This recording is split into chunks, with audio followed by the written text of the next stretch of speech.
পাত্রের মধ্যে তুমি যদি হাঁ করে তারপর এটা আটকে রাখো, তারপর তুমি খাওয়া দাওয়া করো, আবার ওইখান থেকে তুমি ওই মুখ দিয়ে নিঃশ্বাস নিলেই তোমার আবার রোজাটা থাকবে। মনে থাকতো না যে রোজা রেখেছি। আমি আমি রোজাটাকে খুব এনজয় করি। খেতে ভালো লাগে অনেক। রোজার মাসে একটু না খেয়ে শুকানো যায়। তো আমার মনে হয় যে এত কষ্ট করে ডায়েট না করে রোজাটা রাখলেই অনেক কাজে দেয়।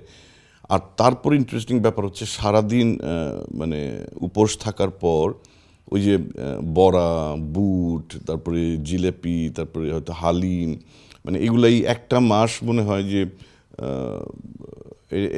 এটাও একটা রোজা রাখার আনন্দের দিক আর কি, যে সবাই বসে একসাথে খুব মজা করে সন্ধ্যাবেলা।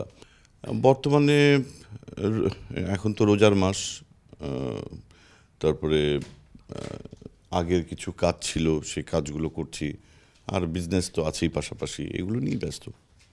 তারকারা রোজা রাখেন না, সে বিষয়টা নিয়ে কী বলবেন? না না না, তারকাদের বেলায় এরকম কথাটা এইভাবে বলা ঠিক না, কারণ সাধারণ মানুষদের মধ্যেও অনেকে রাখেন, অনেকে রাখেন না। সেরকম তারকারাও সাধারণ মানুষদের মতোই, তারাও সাধারণ মানুষের বাইরে না, তাদের অনেকে রাখেন, অনেকে রাখেন না। এটা আমার মনে হয় প্রত্যেকটা মানুষের ব্যক্তিগত পছন্দ, ব্যক্তিগত ইচ্ছা। কোনো সময় ভুলে পানি খেয়েছেন? ছোটোবেলায় মাঝে মাঝে হয়ে যেত, মানে মনে থাকতো না যে রোজা রেখেছি। আবার ছোটোবেলায় অনেক অনেক মজার বিষয়ও ছিল। আম্মা বলতো আর কি যে আমার কষ্ট হবে ভেবে, যে তুমি একটা ইয়ের ভেতরে পাত্রের মধ্যে তুমি যদি হাঁ করে তারপর এটা আটকে রাখো, তারপর তুমি খাওয়া দাওয়া করো, আবার ওইখান থেকে তুমি ওই মুখ দিয়ে নিঃশ্বাস নিলেই তোমার আবার রোজাটা থাকবে। তো এরকম মজার মজার কিছু বিষয় ছিল ছোটোবেলার। তো এরকম ভুলে দুই একবার হয়তো ছোটোবেলায় হয়েছে, এখন তো আর এরকম হয় না। কাজ করতে যে এমন কোনো স্মৃতি আছে যে আপনার রমজানকে নিয়ে? রমজানের বিষয়টা সবসময় খুব মানে আমার কাছে মানে আনন্দের। আমি আমি রোজাটাকে খুব এনজয় করি।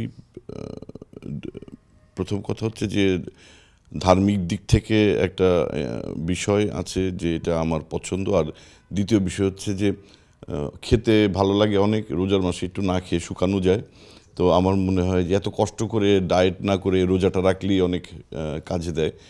আর তারপর ইন্টারেস্টিং ব্যাপার হচ্ছে সারাদিন মানে উপোস থাকার পর ওই যে বড়া, বুট, তারপরে জিলেপি, তারপরে হয়তো হালিম, মানে এগুলাই একটা মাস মনে হয় যে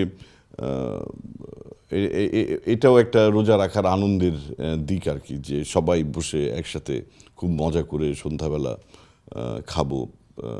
মানে এটা রোজার সময় একটা স্পেশাল খাবার আর কি। তো সেই কারণেও রোজা রাখতে ভালো লাগে। আগে যখন আপনারা কাজ করতেন একই সাথে, কিন্তু শিল্পীরা কিন্তু একসাথে একটা বসে আড্ডা মারতেন রমজান মাস থেকে শুরু করে। তা মাঝে মাঝে এরকম ইয়ে হয়, দাওয়াত আসে, দাওয়াত যখন হয় তখন তো সবাই আড্ডা দেয়, কিন্তু কাজে ব্যস্ত থাকলে আর আড্ডা দিবে কিভাবে? তো আর শুটিংয়ে থাকলে সবাই ইফতারের সময় কিন্তু একসঙ্গে বসে ইফতার করে, তারপরে মজা করে। এটা এখন আপনি কিভাবে আগে দেখেছেন আমি এটা জানি না, তবে সবসময় এরকম আমার মনে হয় এখনও এরকমই আছে। লক্ষ্য করেছি